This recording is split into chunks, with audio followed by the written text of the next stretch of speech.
apresentar em qualquer minuto.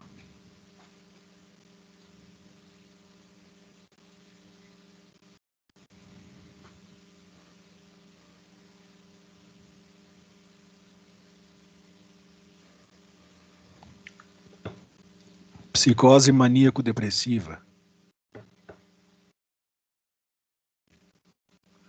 ou hoje conhecido bipolar.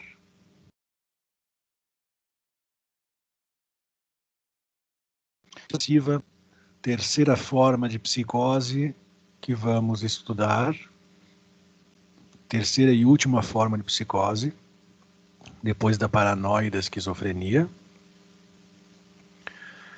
Essa é caracterizada como sendo um tipo de sofrimento aonde se intercalam períodos de mania com períodos de depressão profunda ou, como a gente prefere chamar, melancolia. Então, o que é a psicose maníaco-depressiva? É um tipo de psicose caracterizado pela alternância de humor, onde episódios maníacos são alternados com episódios depressivos. É um termo utilizado na psiquiatria desde o século XIX, né? Então, sabemos já que se trata disso. É uma das três formas de psicose, bastante comum, tão comum quanto a esquizofrenia, e conforme as pesquisas se aponta que 2/3 dos pacientes internados em clínicas psiquiátricas são diagnosticados com esse sintoma, com esse transtorno.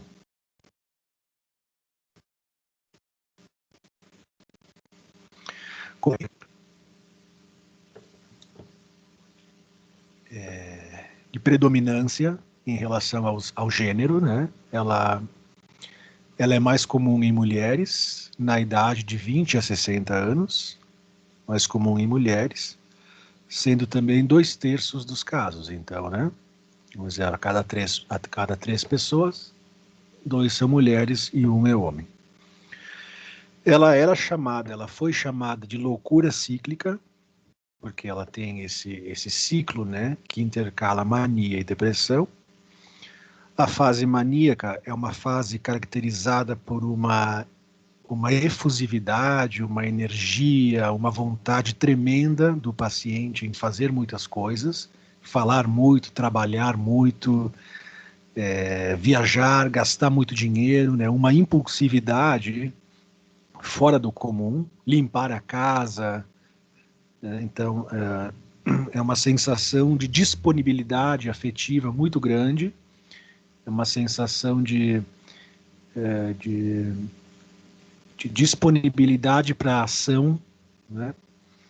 Muito grande, então uma sensação de estar muito disposto, de estar muito alegre, de estar muito contente, de ser muito capaz, ideias de grandiosidade, de superpoder, né? Ideias, sensação de não ter limite, a sensação de que pode tudo, o paciente é tomado por essa ausência de limites, de barreiras, né? Então se sente super capaz, o juízo desordenado, a capacidade para concluir pensamentos muito limitada também, uma fala desordenada, e isso vai se alternando com os momentos de extrema tristeza, de extrema melancolia. Como é que isso aparece no histórico? Essas duas formas da psicose maníaco-depressiva se apresentar, essas duas formas foram percebidas muito cedo, né, na história da humanidade, mas demoraram muito para ser compreendida como duas faces do mesmo quadro. Então elas eram compreendidas como doenças separadas, a mania e a melancolia. E veio a ser compreendida como sendo um transtorno só, né, porém com faces diferentes, aí no final do século XIX. Então, na Alemanha, 1899, o Emil Kraepelin classificou essa doença de psicose maníaco-depressiva como uma psicose constitucional, hereditária e endógena. O Kraepelin falou de loucura maníaco-depressiva, né? Depois, outros vieram, né, ajudar ele, como o Pinel, o Esquirol, que é esse pessoal que conseguiu descrever muito bem as psicopatologias aí no final do século. Na atualidade, esse termo psicose maníaco-depressiva não se usa mais, né? Não se usa mais porque a psiquiatria acabou transformando esse termo, esse entendimento, que antes era tido como uma psicose, acabou transportando isso para o chamado transtorno do humor bipolar. Então, hoje em dia, não se fala mais de psicose maníaco-depressiva, tá? Apesar de a gente, pelo menos em psicanálise, trabalhar ainda com esse conceito, a psiquiatria moderna e a medicina vão falar sobre transtorno do humor bipolar. Não quer dizer que a bipolaridade seja sempre psicose. Claro que não. A bipolaridade, ela pode se situar na neurose, assim como na psicose. Mas quando se trata de uma bipolaridade marcada pela presença de alucinações e delírios, então nós estamos falando da psicose maníaco-depressiva.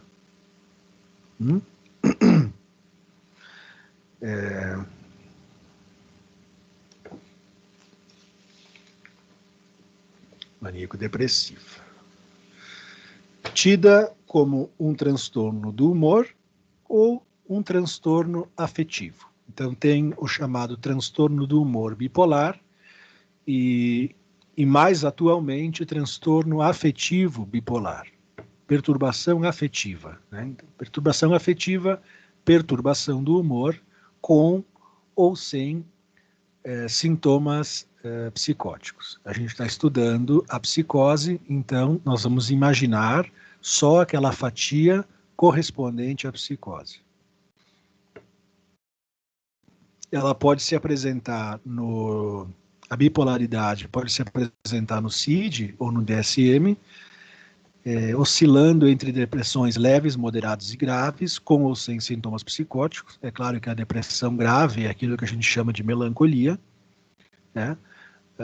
Dentro da nosografia psicanalítica, a gente vai falar de depressão quando se trata do sofrimento depressivo na neurose, e a gente vai falar de melancolia quando se trata do sintoma depressivo na psicose. Então, quando vocês escutam falar de melancolia, vocês precisam saber que a gente está falando de psicose, que é uma depressão muito mais comprometedora. E quando a gente fala de depressão, no sentido clínico do termo mesmo, nós estamos falando da neurose, que é o que a gente estudou na aula sobre depressão no começo do semestre. O problema é que hoje em dia, como vocês sabem, a bipolaridade se tornou um diagnóstico muito comum, falado nas ruas, nos consultórios, nas mídias. Todo mundo fala que é bipolar e todo mundo fala isso, sim, sem constrangimento, né? É como se fosse, como se o coletivo tivesse se apropriado de forma muito natural, como se isso estivesse na moda mesmo, né? A bipolaridade. E pode ser colocada ao lado do transtorno hiperativo das crianças, né? Então são as doenças da moda, né? O adulto é supermedicado, como sendo facilmente diagnosticado como bipolar, e a criança facilmente diagnosticada e medicada como hiperativa, né? Então são os sintomas da moda, e vocês sabem, não preciso falar, que esse uso abusivo dos diagnósticos tem muito a ver com o interesse dos laboratórios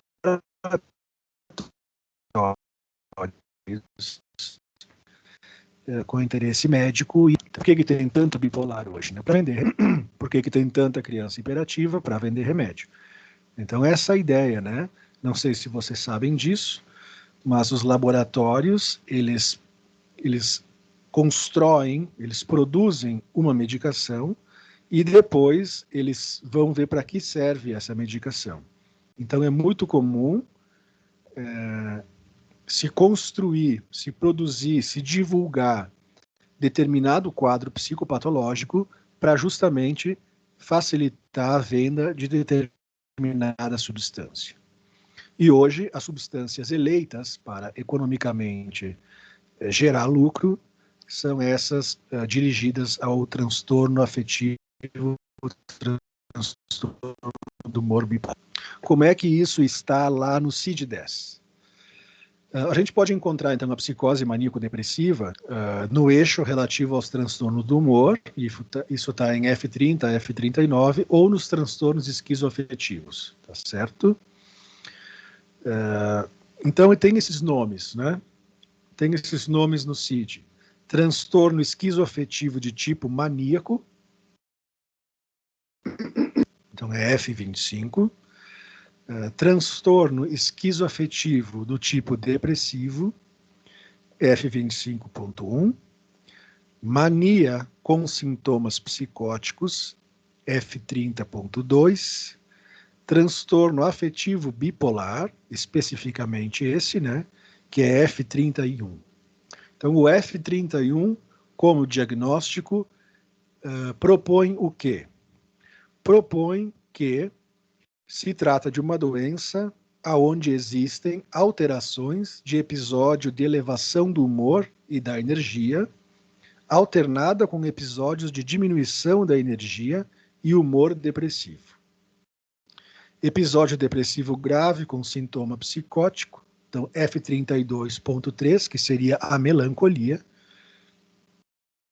onde está presente a ideia de pecado, pobreza, desastre.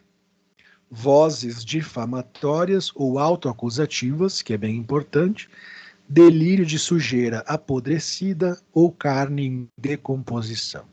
Então, esses são os delírios e essas são as alucinações.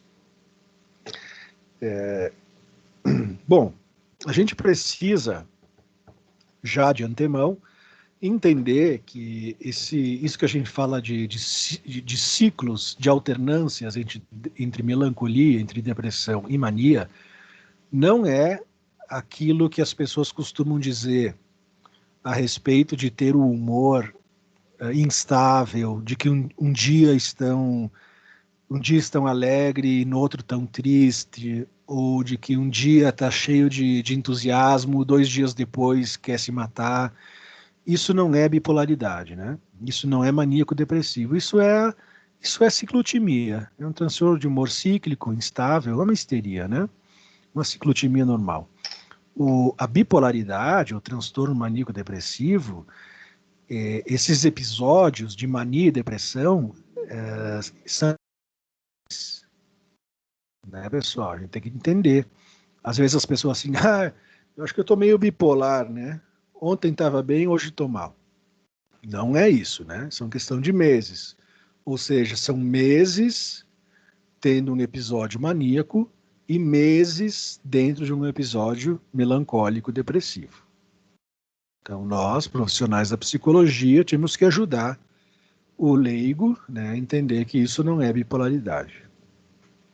Então, vamos ver o episódio maníaco. Olha aqui. O episódio maníaco dura em média de 4 meses. Então, o diagnóstico de bipolaridade ou maníaco depressivo, necessariamente, para ser assim diagnosticado, ele precisa iniciar a sua entrada na psicopatologia com o período maníaco, tá certo? Então, começa com o período maníaco, que leva em média de 4 meses e se caracteriza por uma excitação que progride de uma jovialidade ocupada, ação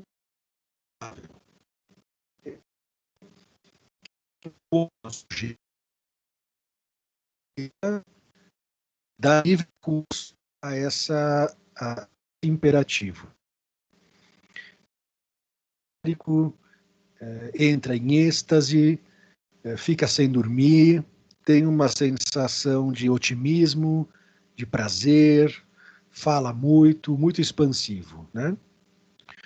A gente vai entender o que é mania, então seriam estados eufóricos de humor, de excitação, uma vaidade excessiva, autoestima exagerada, prepotência, excentricidade também, né? Um gosto inadequado referente aos padrões da comunidade que a pessoa vive, muita vitalidade. E a pessoa perde um pouco também os limites do contato social. Geralmente isso acontece quando a vida está um pouco melhor, quando as coisas correm bem no paciente psicótico, né? E ele entra também em estados de amor muito intensos, fervor religioso muito comum, transcendência espiritual também. Então entra em processos de muito fervor nessas experiências místicas espirituais. Sexual também, né? Pode entrar num processo de ninfomania, né? De transar sem parar, ou de consumir drogas sem parar. O pensamento acelera a ponto do paciente falar sem parar, e sem ponto e sem vírgula, vai de um assunto para o outro, sem aquilo fazer muita conexão.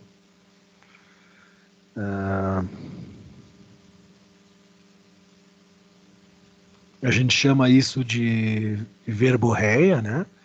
Que se trata de um deslizamento da cadeia significante sem interrupção.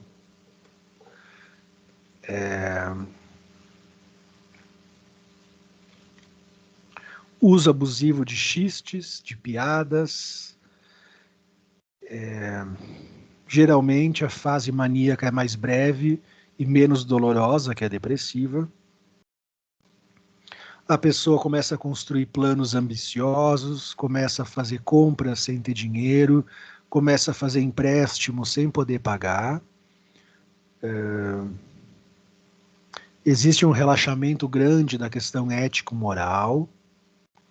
Pode começar a se sentir um grande cientista, um grande ator, um rei, o salvador da humanidade, alguém que tem algo de especial para transmitir para o mundo, alguém que tem um dom que pode mudar o rumo da história. Então, toda essa compreensão ensimesmada e grandiosa vai tomando conta do paciente em estado maníaco. Então ele se sente literalmente, né, o máximo, onipotente. Como se ele se fundisse com o grande outro, né? Como se ele conseguisse recuperar essa parte perdida que marca e atravessa a experiência de todo ser localizado na neurose, né? Vocês estão já familiarizados com a ideia de que nós nos constituímos a partir de uma perda, justamente uma perda da nossa onipotência narcísica, né? E o maníaco, nesse momento, ele vivencia a sensação, a experiência de ter retomado a posse desse objeto e dessa completude perdida. Portanto, ele retoma a posição ideal sonhada por todos nós.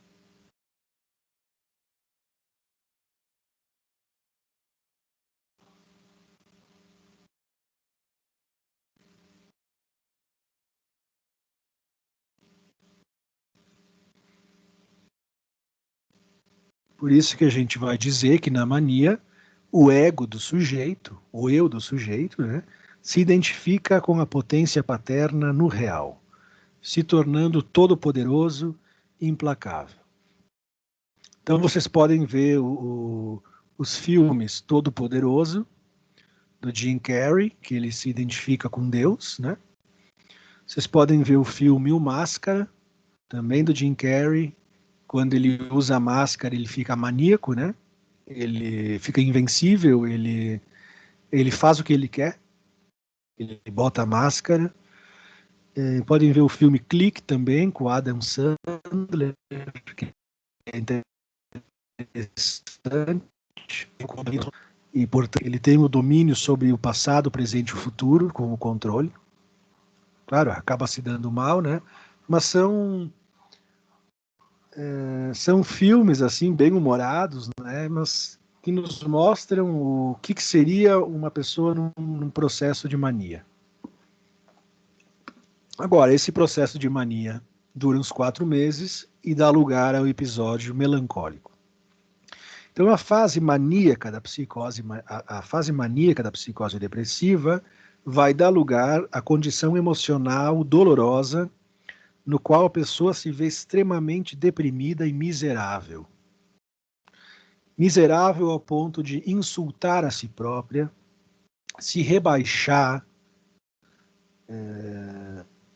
ser afogada em sentimento de culpa, com a certeza de que é um pecador e de que é um ser desprezível. Então, diferente do depressivo neurótico, que tem aquela tristeza, aquela apatia, aquela falta de desejo, aquela sensação de não ser útil, aquela sensação de não ter mais graça na vida, o melancólico, ele tem esse plus, né, de sofrimento, que é essa carga de autodestrutividade, né, e de autodepreciação muito grande, a ponto de chegar a ideias delirantes e alucinatórias. Então, temos na melancolia um desânimo profundo, uma sensação de interesse pelo mundo, perda da capacidade de amar, inibição de toda e qualquer atividade, diminuição dos sentimentos de autoestima, a ponto de chegar à autorrecriminação, culminando numa expectativa delirante de punição. Expectativa delirante de punição. O paciente é tomado por uma expectativa de que alguém o puna, de que alguém o castigue, de que alguém realmente fale que ele é a pior pessoa do mundo. Vocês podem assistir o filme de Lars von Trier sobre melancolia e vocês vão ver uma cena em que a moça está tão melancólica que ela não tem força para ficar de pé e os seus familiares precisam dar banho na paciente. Então a melancolia, ela retira toda a energia vital do paciente, ele não consegue nem tomar banho, não consegue escovar os dentes, não consegue levantar da cama, não consegue trocar de roupa. Né? A hemorragia libidinal é tão grande que o paciente perde até a capacidade da fala, pessoal. É bem grave, tá? E essa depressão costuma durar o quê, né? Essa depressão melancólica, uns 6 meses, mais ou menos. Então, 6 meses de melancolia, uns 4 meses de mania, uns 6 meses de melancolia. É óbvio, né, que nos casos de melancolia, as ideias suicidas, a tentativa de suicídio é muito comum. Muitos pacientes realmente se matam, né, no momento de melancolia. E muitas vezes, como eles dizem, como uma tentativa de se tirar desse sofrimento, se tirar desse vazio aniquilador. O suicídio também pode entrar aqui como uma forma de expressão do quanto indigno da vida se sente o paciente. Ele é tão ruim, ele é tão indigno que ele merece morrer, né? Então acontecem as constipações, língua pegajosa, insônia, perda de peso e muitos outros. É interessante também a gente falar que a melancolia é um quadro clínico onde não tem angústia, pessoal. Então, o melancólico, ele está nessa escuridão, ele está nesse buraco, mas ele não tem angústia. Por quê? Né?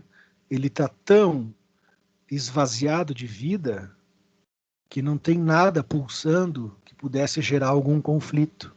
Porque angústia é a expressão de um conflito, né?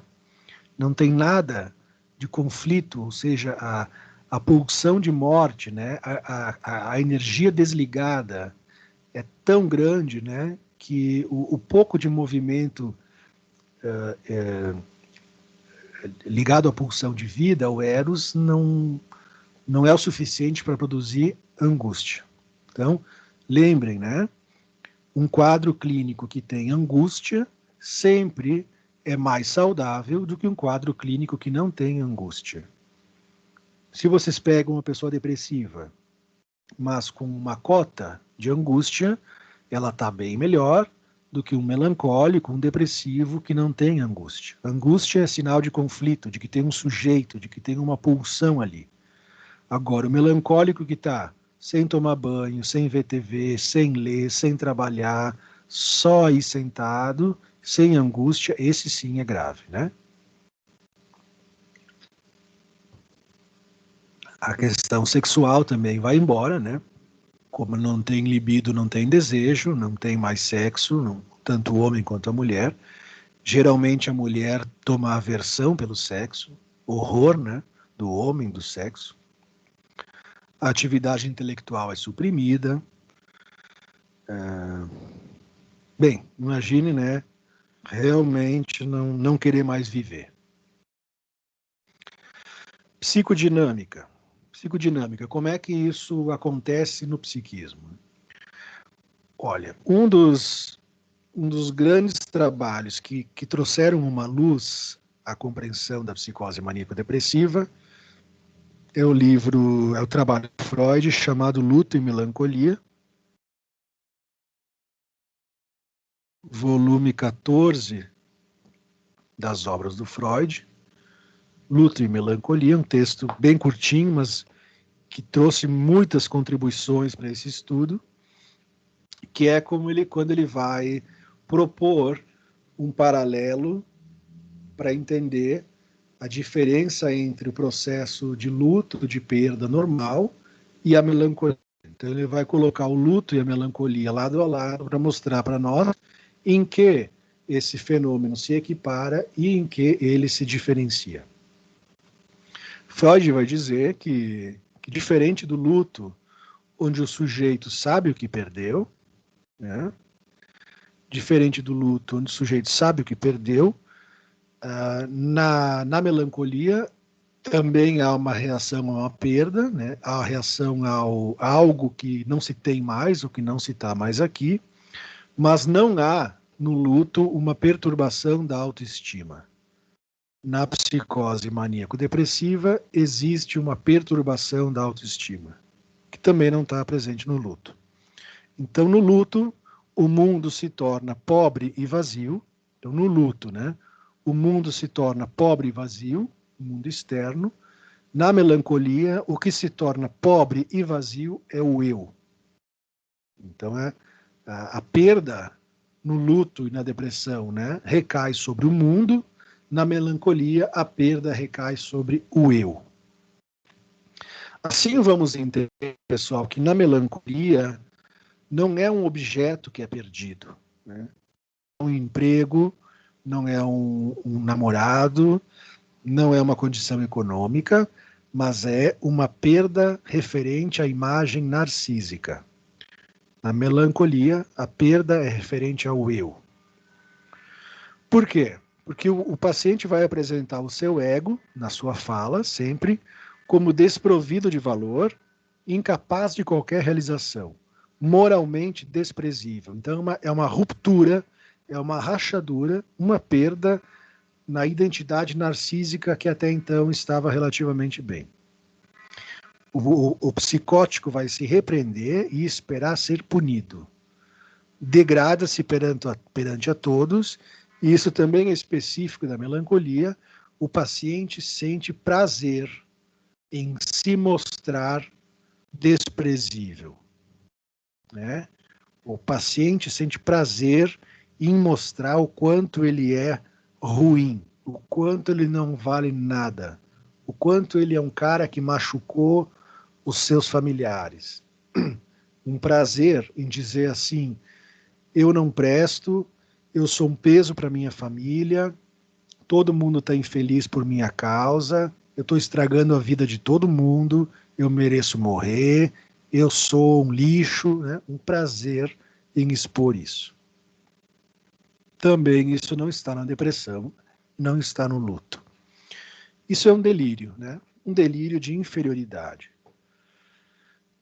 A melancolia também vem acompanhada de uma negação em se alimentar, em beber, em comer. Então, os pacientes não param de comer realmente, né? Se descrevem de forma muito crítica, são muito empobrecidos em termos de discurso. Como disse antes, não se envergonham de seu fracasso e têm um prazer em se desqualificar. Tem um livro do Dostoiévski chamado Memórias do Subsolo, que quem quer ver um autor, um personagem, né, um personagem falando de si de forma melancólica, vai encontrar na primeira parte desse romance, desse livro. Bem bom o livro também. Onde a pessoa, né, o protagonista, no caso do livro, ele faz um esforço enorme para mostrar para o leitor o quanto ele não tem valor.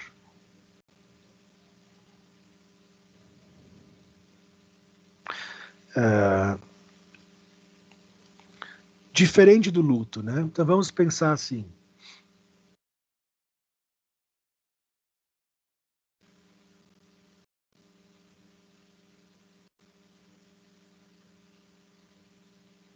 O que é o luto, né, pessoal? O luto é um processo onde a gente, quando perde algo, a gente vai desinvestindo fio por fio dos investimentos libidinais que a gente ligou àquele objeto, a gente vai desconectando fio por fio até aquela cadeia, aquele quantum libidinal conseguir retornar ao ego e estar disponível para outro investimento. Então isso é o luto, né? Vamos dizer, eu perco uma pessoa da minha família. O trabalho de luto é o trabalho de desconexão da, dos fios de libido que me ligavam àquele objeto. Então eu vou ver as fotos desse parente, eu vou ver os vídeos no celular, eu vou arrumar as roupas no armário, vou chorar, vou ver filmes que me lembram aquela pessoa, vou ouvir músicas repetidas vezes que me lembram cenas bacanas com aquele ente querido. E isso tudo se trata de um processo de desconexão paulatina desses cabos, dessa energia que me ligava a esse objeto. Isso é o luto, né? Até que essa quantidade de libido pode ser conectada em outras coisas. O problema da melancolia é que essa libido não está realmente investida no objeto, mas ela está investida na face do objeto que corresponde ao eu do paciente.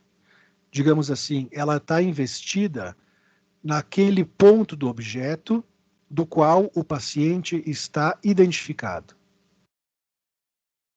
Então, ao invés, né, de desconectar a libido do objeto, supostamente, vai desconectar a libido do próprio eu. Porque o eu e o objeto na psicose, vocês sabem que eles estão misturados, né? O eu e o objeto na psicose são muitas vezes como uma coisa só. Portanto, quando perco o objeto, eu perco junto o eu. E ali se abre um rasgo, né, na estrutura narcísica. E pior, as recriminações que eu faço sobre aquele objeto que eu perdi, dada a ambivalência de toda a estrutura do amor. A estrutura amorosa é uma estrutura que se dá sempre num campo de amor e ódio. No caso da psicose, isso sempre é muito pouco bem integrado, isso é desintegrado, né? Então, todo o ódio dirigido àquele objeto nesse processo de perda, já que o eu e o objeto estão colados, vai se dirigir ao próprio eu. E dali que vai se dar o fenômeno da autodepreciação, né? O ódio superegóico dirigido ao objeto que foi embora e que me deixou, vai recair sobre mim, sobre o eu, sobre o ego do paciente. Por isso que a gente vai dizer que na melancolia o objeto não foi perdido. O objeto fica apodrecendo dentro do próprio sujeito. Apodrecendo como um corpo, como um cadáver dentro do próprio sujeito, a ponto do paciente dizer que ele está fedendo, que ele tem cheiro de podre, que ele está apodrecendo, que tem carne apodrecendo no seu corpo, né? O paciente melancólico vai dizer que a sua carne está carne de cadáver, justamente porque o objeto perdido está incorporado pela via identificatória especular psicótica e aí começa a apodrecer. Então, na verdade, não é a perda de um objeto, né? É a perda de um pedaço do meu eu que estava confundido com o objeto. Por que que isso acontece? Porque o mecanismo da psicose é um mecanismo que forclui o nome do pai. Então, né, quando eu perco um objeto ou quando eu sofro uma ruptura narcísica, eu tenho que contar com o nome do pai, eu preciso calçar os pés nessa segunda possibilidade, né, que eu preciso lançar frente à queda do outro, dada a posição frente ao outro, né, como o psicótico não pode contar com o nome do pai, ele vai encontrar ali um buraco, um rombo, onde toda a libido vai escorregar, vai escoar. É uma hemorragia.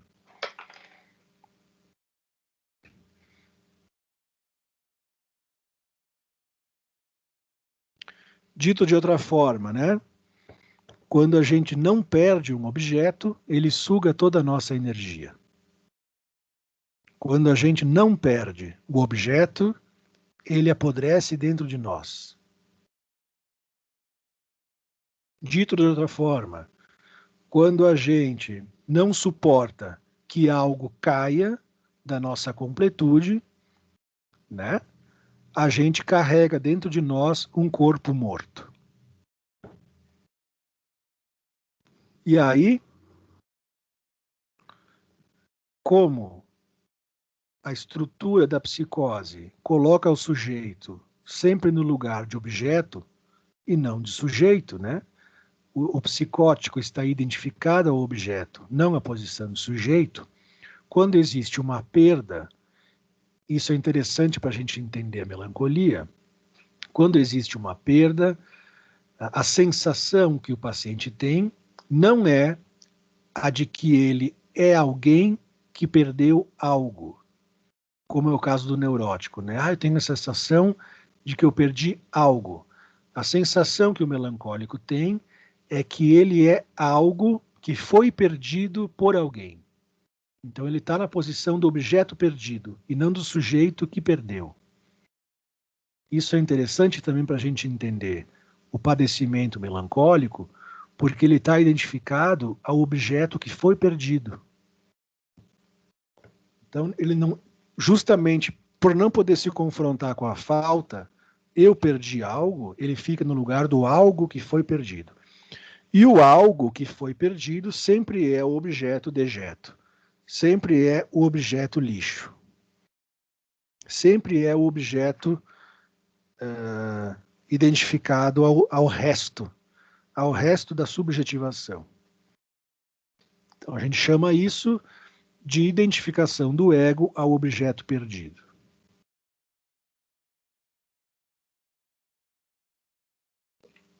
E aí vem a célebre frase de que na melancolia se trata do momento em que a sombra do objeto recai sobre o ego. Essa é a célebre frase, o axioma, que centraliza, que condensa a teoria sobre a melancolia. A sombra do objeto recai sobre o ego.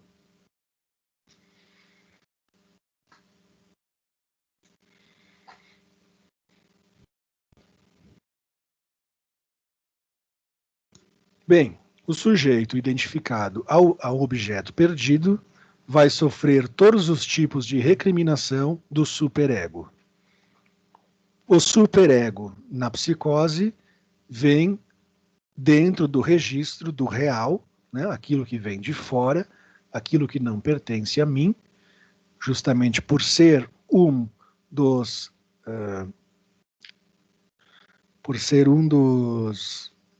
uma das instâncias psíquicas derivadas dos significantes paternos, e isso está fora da psicose, o superego vem muito sádico, muito violento, destruindo a dignidade do ego do paciente.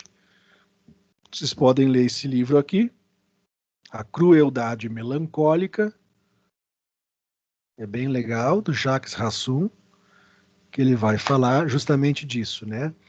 Do quanto de sadismo se encontra no superego do maníaco depressivo.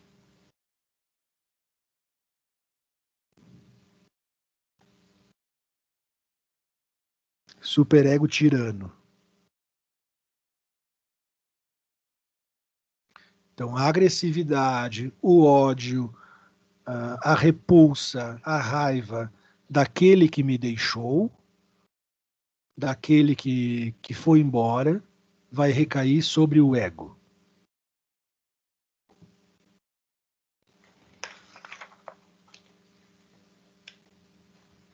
E às vezes, essa coisa ruim que o superego detesta no próprio ego é tão grande que se vai entender que o suicídio é uma tentativa de tirar esse objeto podre dentro de si. De tirar esse objeto podre dentro de si.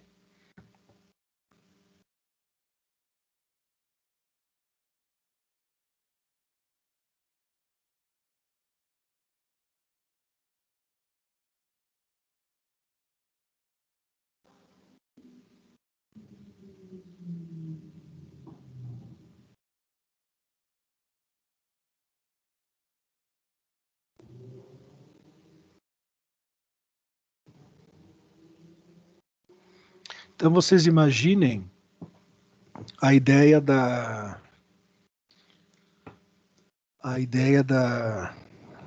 daquelas pessoas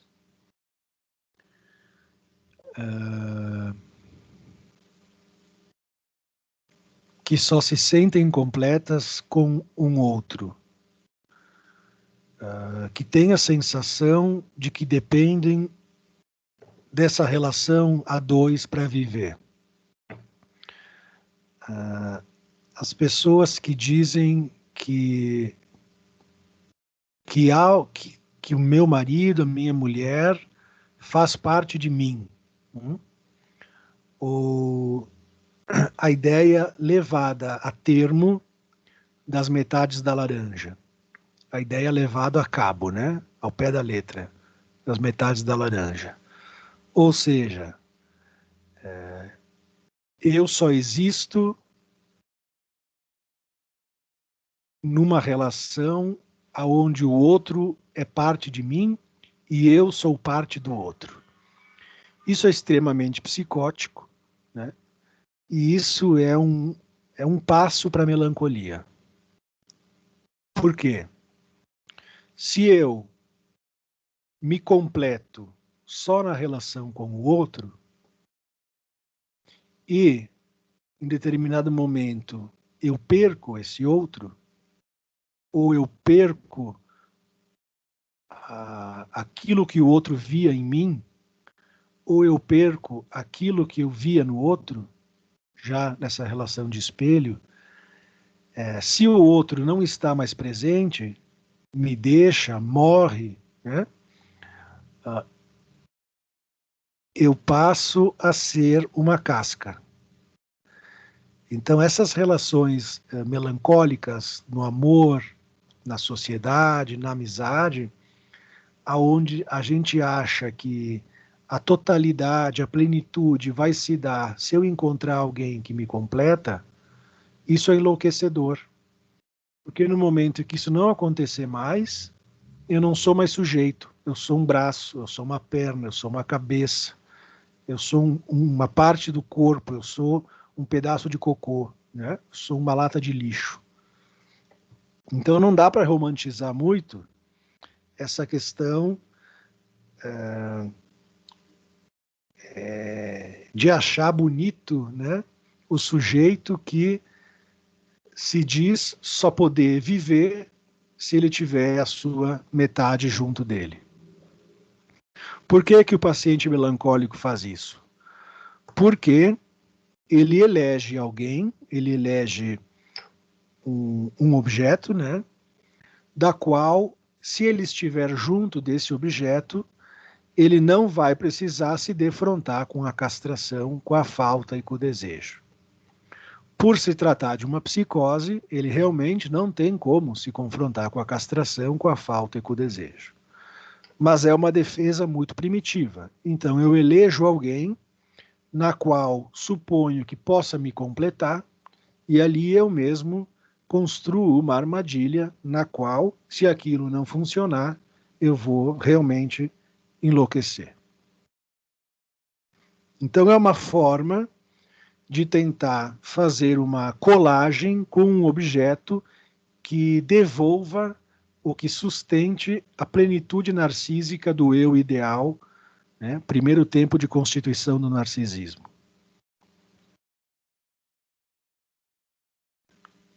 Então vocês imaginem, pensando metapsicologicamente, que o que sustenta a nossa condição desejante é justamente a perda desse objeto, do qual, ao redor disso, se coagulam os significantes que vão dar estrutura para a fantasia. Então, a fantasia, aquilo que sustenta o desejo e a singularidade, se organizam no entorno da perda de um objeto. Se o objeto não é perdido, não cai, não tem fantasia. Se o objeto não acede ao estatuto simbólico, não tem fantasia. E se não tem fantasia, não tem por que viver. Não tem desejo, não tem busca, não tem ilusão, só tem a realidade nua e crua da vida, do mundo. E vocês sabem que a realidade nua e crua é insuportável. Se não tiver minimamente um filtro, uma fantasia, uma ilusão, a gente fica muito mal. Se a gente não acreditar em algumas ilusões, a gente fica realmente sem por que viver. E o melancólico é esse, né? Que não podendo estruturar ou sustentar a sua fantasia, vê o mundo tal e qual como é. E o mundo como é nada, é vácuo, né? Portanto, puro gozo, nada de desejo. Então, o melancólico vê a realidade como é. Ele é lúcido, extremamente lúcido, no sentido de julgar o mundo como ele é. O problema, quando a gente tem um melancólico na família, é que ele é tão lúcido e tem um lado tão cruel que quase que literalmente, né, ele joga merda na família. Ele joga merda nas paredes. Literalmente, assim, às vezes, nos hospitais psiquiátricos, né, o melancólico joga cocô nas paredes, nas pessoas. Mas isso, de certa forma simbólica, também acontece nas famílias, né? A família está feliz, está todo mundo confraternizando, Natal, Páscoa, Dia dos Pais, Dia da Mulher, e o melancólico, né, dá um jeito de estragar com fraternização, com a cara de cu, né? Ou falando que a vida não tem sentido, ou, ou fazendo comentários que desagrada a todo mundo, né? Então ele quase que literalmente suja o ambiente que ele está com os seus restos.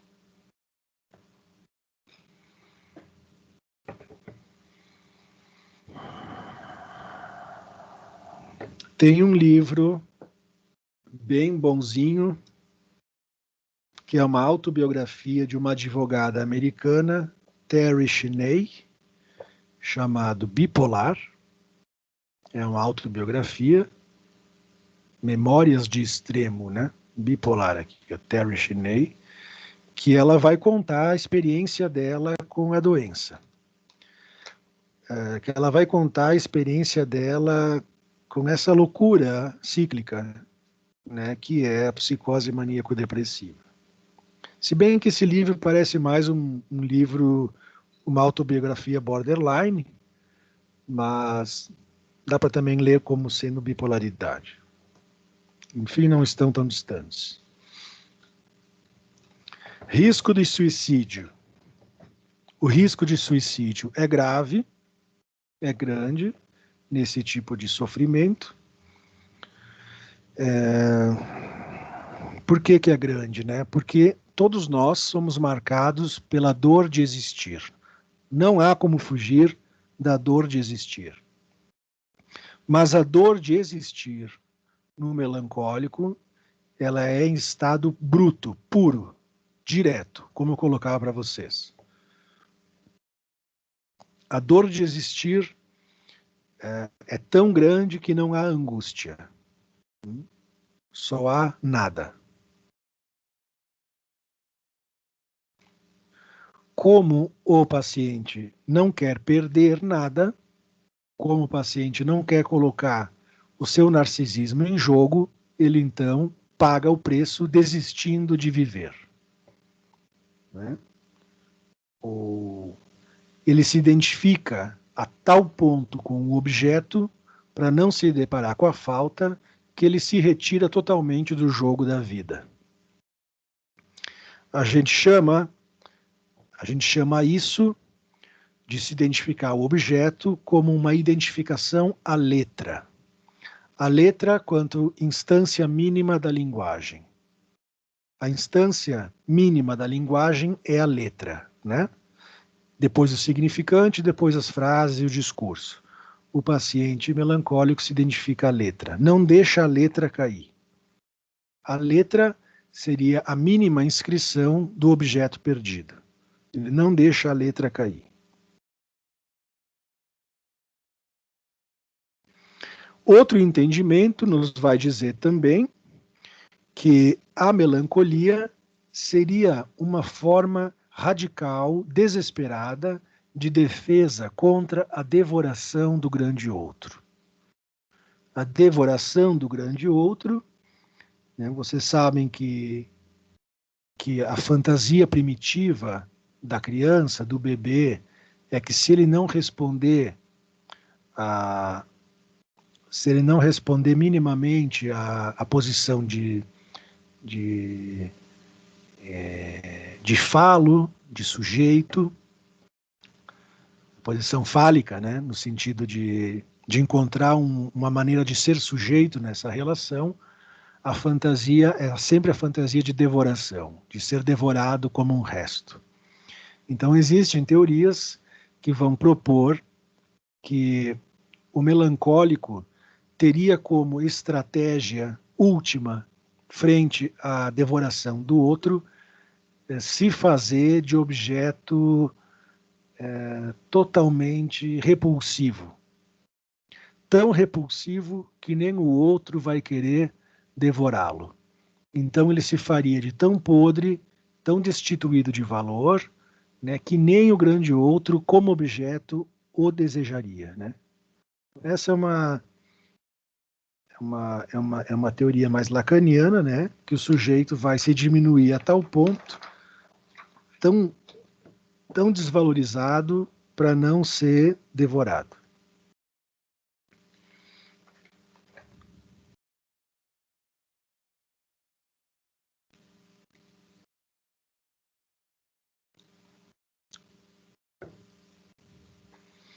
Então, o paciente está nesse período de melancolia, onde a sua libido está toda inutilizada, onde a sua carga sexual está toda desperdiçada num processo hemorrágico, até o momento, depois de um tempo, em que esse objeto que está dentro de si, simbolicamente falando, né, cai, tem um momento que esse objeto cai, e o paciente retoma, né, toda a quantidade libidinal que estava ali inutilizada, ele retoma isso e coloca isso no mundo de uma forma psicótica, narcísica, né?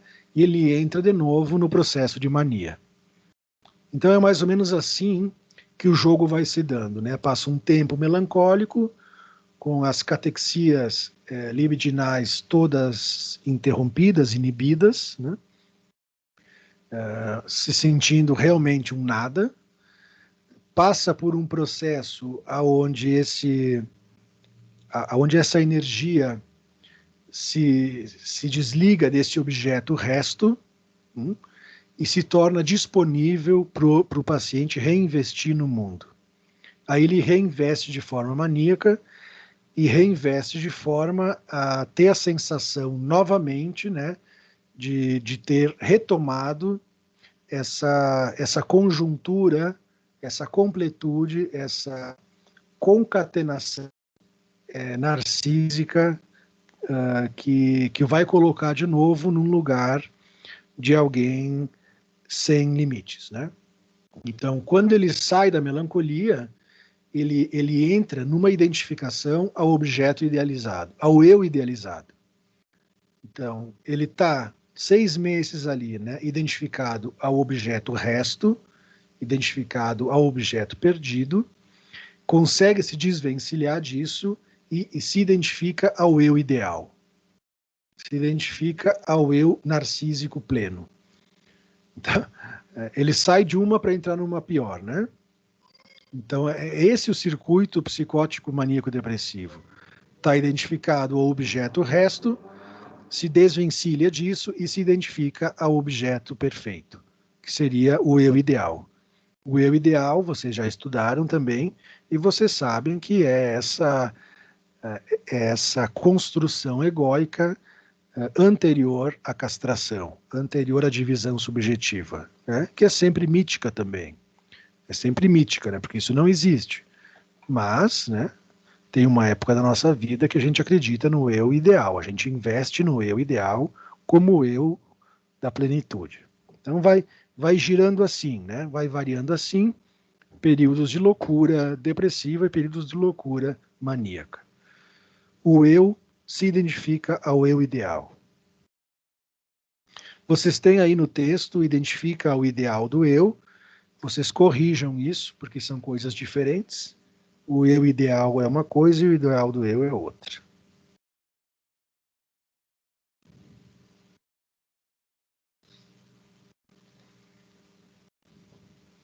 Então, na primeira cena, onde o eu está identificado ao resto, ao lixo, né? A gente tem uma pobreza social muito grande, o sujeito se retira da relação comunitária, da relação social, se retira desse mundo dos outros, né? Então ele faz uma aniquilação total da vida social, da vida coletiva, e depois, quando ele se identifica ao eu ideal, ao objeto da plenitude, ele faz uma volta à relação com a comunidade, mas de forma transgressora, de forma sem limite, sem borda, sem lei, tá? Então também isso a gente verifica nesse tipo de patologia. Nesse tipo de momento, o sujeito fica disperso no infinito da linguagem. Ele fica um autômato marcado pelos signos como se fosse uma marionete. Não consegue se reconhecer, né, nesse descarrilamento significante, né, um trem fora dos trilhos, digamos assim. Ele não consegue se reconhecer nisso, não tem sujeito nisso, né? é puro descarrilamento, pura metonímia, pura infinitude. Eu sei que o que eu estou colocando para vocês é bem difícil. Eu sei que isso é maçante também, mas queria saber se até aqui ficaram alguma dúvida, se até aqui não compreenderam algum conceito central, se até aqui vocês tiveram a impressão de que tem algo que não ficou bem acomodado dentro da compreensão de vocês. Senão a gente segue.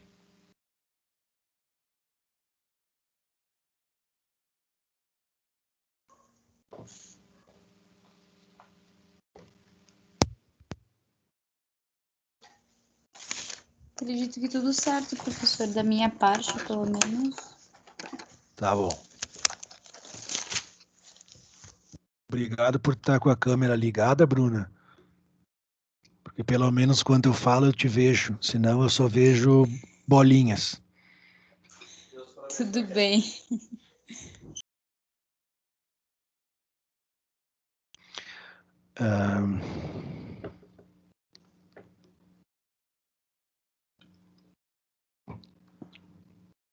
O trabalho clínico com o paciente psicótico, maníaco depressivo.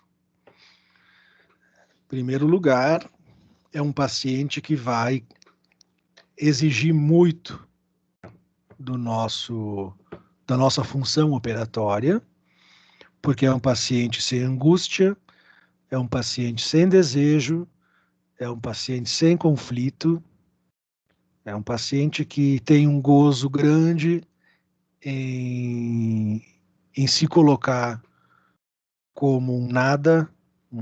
Então ele tem pouquíssimos recursos para sair, para se tirar dessa situação.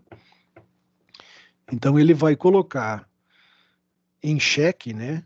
Ele vai exigir muito disso que a gente chama função desejo do analista.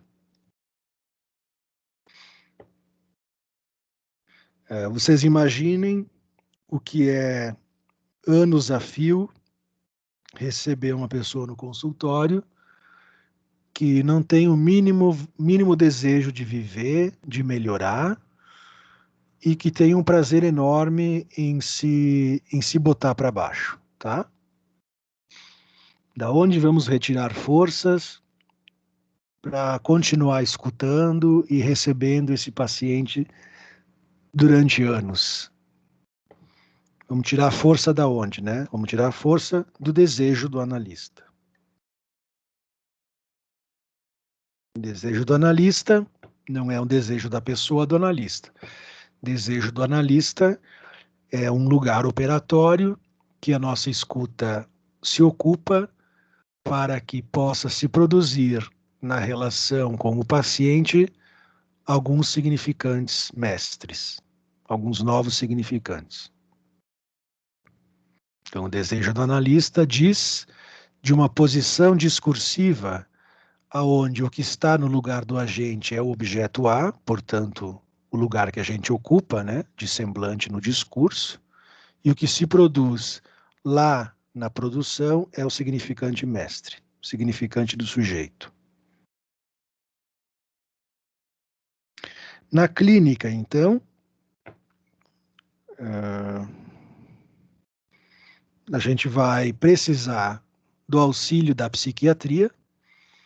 O tratamento psiquiátrico de primeira escolha é o lítio. O lítio é o estabilizante de humor mais conhecido e mais eficaz, ainda é o mais eficaz na bipolaridade, na psicose maníaco-depressiva, porque ele faz esse efeito de cortar os picos depressivos e maníacos, né? Por isso que se chama estabilizante de humor, o lítio. Agora as pessoas dizem, eu estou maníaco depressivo ou eu estou bipolar porque falta lítio. Não é isso, né? Não é que falta lítio. É que para uma pessoa que está, para um paciente que está acossado por essa problemática, é preciso, para ele ficar bem, ter um nível X de lítio no corpo. Então, a medicação, o lítio, vai ser prescrito para se alcançar esse nível ótimo. Mas não é que ele entrou na doença por falta de lítio, né? Porque a gente não tem lítio no corpo, né? Tá bom? Então não é uma doença orgânica, né, pessoal, que faltou lítio. Lítio é a substância que vem para tratar.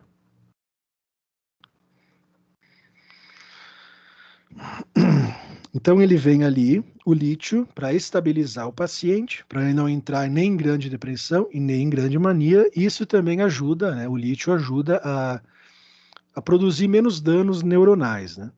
Prejuízos neuronais. Além do lítio, anticonvulsivos, antidepressivos, antipsicóticos, ajuda. Mas sempre, em primeiro lugar, a psicoterapia. Em primeiro lugar, a psicoterapia. Lembram-se que a medicação é sempre coadjuvante da psicoterapia. O que a psicoterapia vai fazer? Primeiro, vai ajudar com que o paciente consiga lidar melhor com os elementos recalcados, né? Para que ele consiga dialetizar essas emoções, esses pensamentos, esses afetos tão negativos a respeito de si próprio. A psicoterapia também pode ajudar o paciente a se conscientizar da sua patologia e do quanto ele precisa levar a sério as consequências de não fazê-lo, de não se comprometer com isso. Então, ajudar o paciente a aceitação da sua patologia, né? Ajudar o paciente a ficar mais resiliente também, para lidar com as situações adversas da vida, visto que elas são inevitáveis, como está aqui no texto. Fortalecendo o paciente a lidar com as frustrações e, portanto, evitando gatilhos que possam disparar as crises, certo?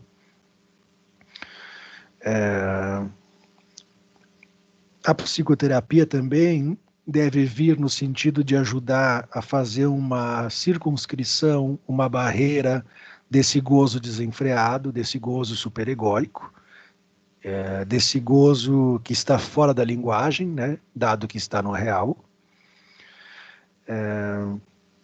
A psicoterapia deve vir a serviço de contornar com a linguagem esses núcleos psicóticos que enlouquecem o sujeito. Portanto, pode melhorar muito a vida do paciente, às vezes até curar, né? Curar no sentido de, não de curar da psicose, né? Mas de curar da bipolaridade, né? Então, a psicoterapia, pelo menos de viés psicanalítico, ela vai se propor como intervenções no simbólico e no imaginário. Intervenções no simbólico no sentido de contornar e conter o real que produz as crises, contornar e conter com a palavra. E no imaginário, no sentido de esvaziar o imaginário. Porque o imaginário do melancólico é terrível, né? Então, a psicoterapia psicanalítica, ela tem sempre o objetivo de esvaziar o imaginário, esvaziar, né? Porque o imaginário é puro sentido, né? E o sentido é enlouquecedor, então esvaziar o imaginário e potencializar o simbólico para melhor dar conta do real. O simbólico também funciona como um ordenador desse caos, desse descarrilamento significante, né? Então o simbólico ele é como se fosse um elemento, um imã, né, que vai coagular e ordenar esses significantes soltos que estão ali. E, dentro de uma boa possibilidade terapêutica, o simbólico também pode fazer o objeto funcionar como causa e não como presentificação de gozo. O objeto como causa é é a relação do sujeito do desejo com o objeto, né? Porque o objeto do desejo humano, ele está sempre anterior ao desejo, né? Ele está sempre como objeto causa de desejo. Quer dizer que primeiro cai o objeto e depois se produz o desejo. Diferente do que o senso comum supõe que seja quando se fala em desejo, né? Que temos o desejo e um objeto do qual eu busco. Né? Não é disso que se trata na subjetividade. Né? O objeto causa de desejo é o objeto que cai para depois haver desejo e fantasia. Então a gente pode, através do simbólico, fazer com que o objeto funcione como causador de desejo e não só como objeto presentificado de gozo, que é o caso da melancolia, né? O objeto realmente está presente no mundo. O objeto realmente está ali. Vou passar para vocês agora 2 vídeos. Um vídeo onde temos uma senhora fazendo uma fala maníaca. Então, vocês vão ver uma senhora fazendo uma fala maníaca e depois uma paciente minha falando da parte melancólica da bipolaridade, né? Para a gente poder pegar e ter a sensação do quanto contraditório é esses 2 polos. Então, primeiro vamos ver a fala maníaca e depois a fala depressiva da minha paciente. Vamos ver se conseguimos hoje.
Neste vídeo veremos as seguintes alterações do exame do estado mental. Ah, doutor, hoje eu quero contar para o senhor um segredo muito importante para mim, não. Não que eu goste de segredo, segredo não é meu forte, viu? Eu prefiro falar tudo francamente, eu quero as coisas bem explicadinhas. Afinal de contas, o que seria de nós se não fosse a verdade de Cristo, né? Ai, tem um monte de gente por aí que não acredita em Deus, não. O senhor acredita numa coisa dessas? Ah, meu primo casou mês passado. E aí ele não quis saber de igreja, ele foi direto para uma festa. E foi um festão daquele. O senhor gosta de festa? Eu não sei se o senhor gosta, mas eu adoro. Eu me divirto, eu danço um montão. E eu danço super bem, viu, doutor? Todo mundo para me ver dançar. Aliás, foi assim que eu cantei o Luiz Cláudio, quando a gente era bem novinho, pequenininho, sabe? E aí ele me levou para casa depois de um Fuca verde horroroso, que ele tinha um Fuca horroroso, era horrível.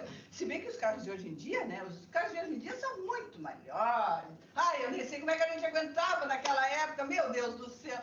E a gente, para poder dançar, doutor, para poder escutar música, a gente tinha que ir para casa de alguém, e aí a gente via que era aqueles discos horrorosos assim, sabe, aquelas... Ô, doutor, o senhor tá me ouvindo, doutor? Doutor, o senhor tá me ouvindo, hein?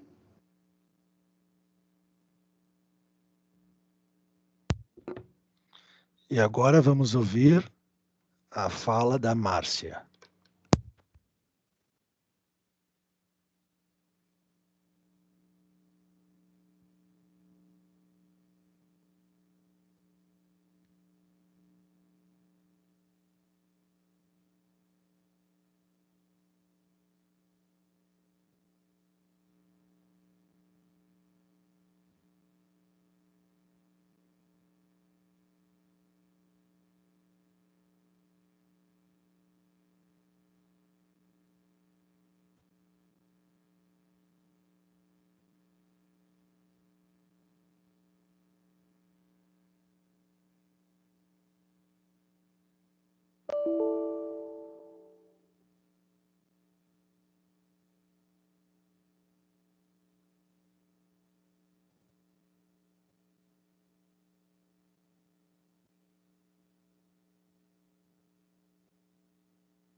Olá, pessoal. Esse vídeo não vai nem para o YouTube, nem para minha página, vai ficar no meu perfil.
Pessoal, não sei porquê, mas não está dando para compartilhar o vídeo.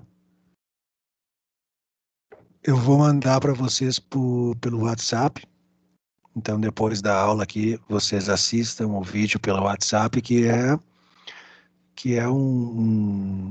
eu atendo a Márcia há muitos anos e ela foi diagnosticada com bipolaridade. A bipolaridade dela não é psicótica, né? Mas ela sofre bastante, então ela vai falar a vocês da face depressiva melancólica do bipolar. Bem,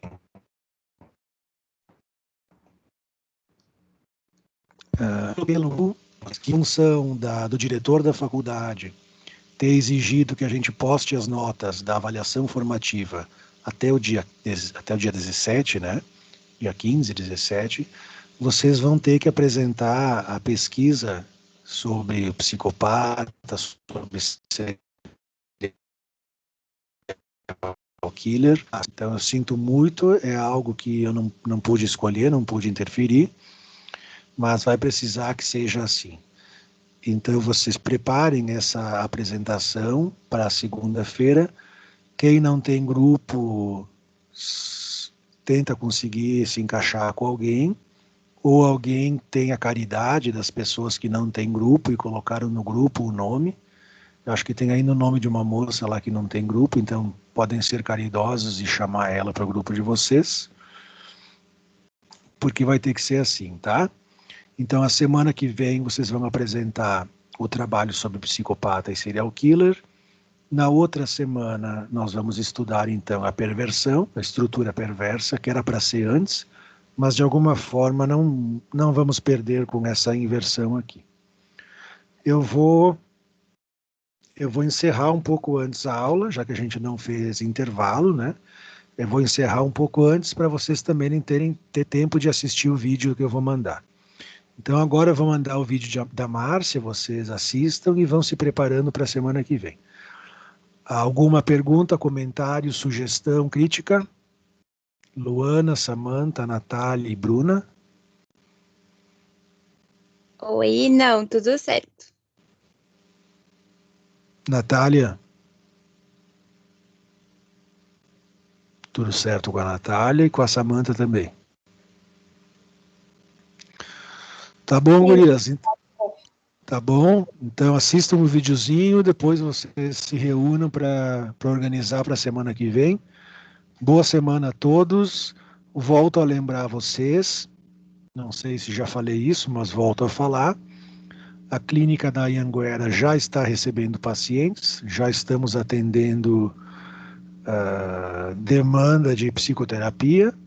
Então, se vocês tiverem algum conhecido que vocês saibam que possa se beneficiar de atendimento psicológico, pode passar o meu celular, diz para o paciente entrar em contato comigo, que eu encaixo ele na clínica, ou vocês orientam o paciente a irem na clínica na sexta-feira, das 14 às 21 horas, ou na quinta-feira, das 14 às 21 horas, que ele vai ser atendido lá na hora e vão fazer um prontuário e ele já vai ser atendido por um estagiário, tá? Ou liga para mim, manda um WhatsApp, ou se dirige lá entre as 14 e as 21. De resto, tudo certo com todo mundo, então. Abraço, boa noite, bons estudos. Boa noite, professor. Bom descanso. Boa noite. Boa noite, professor.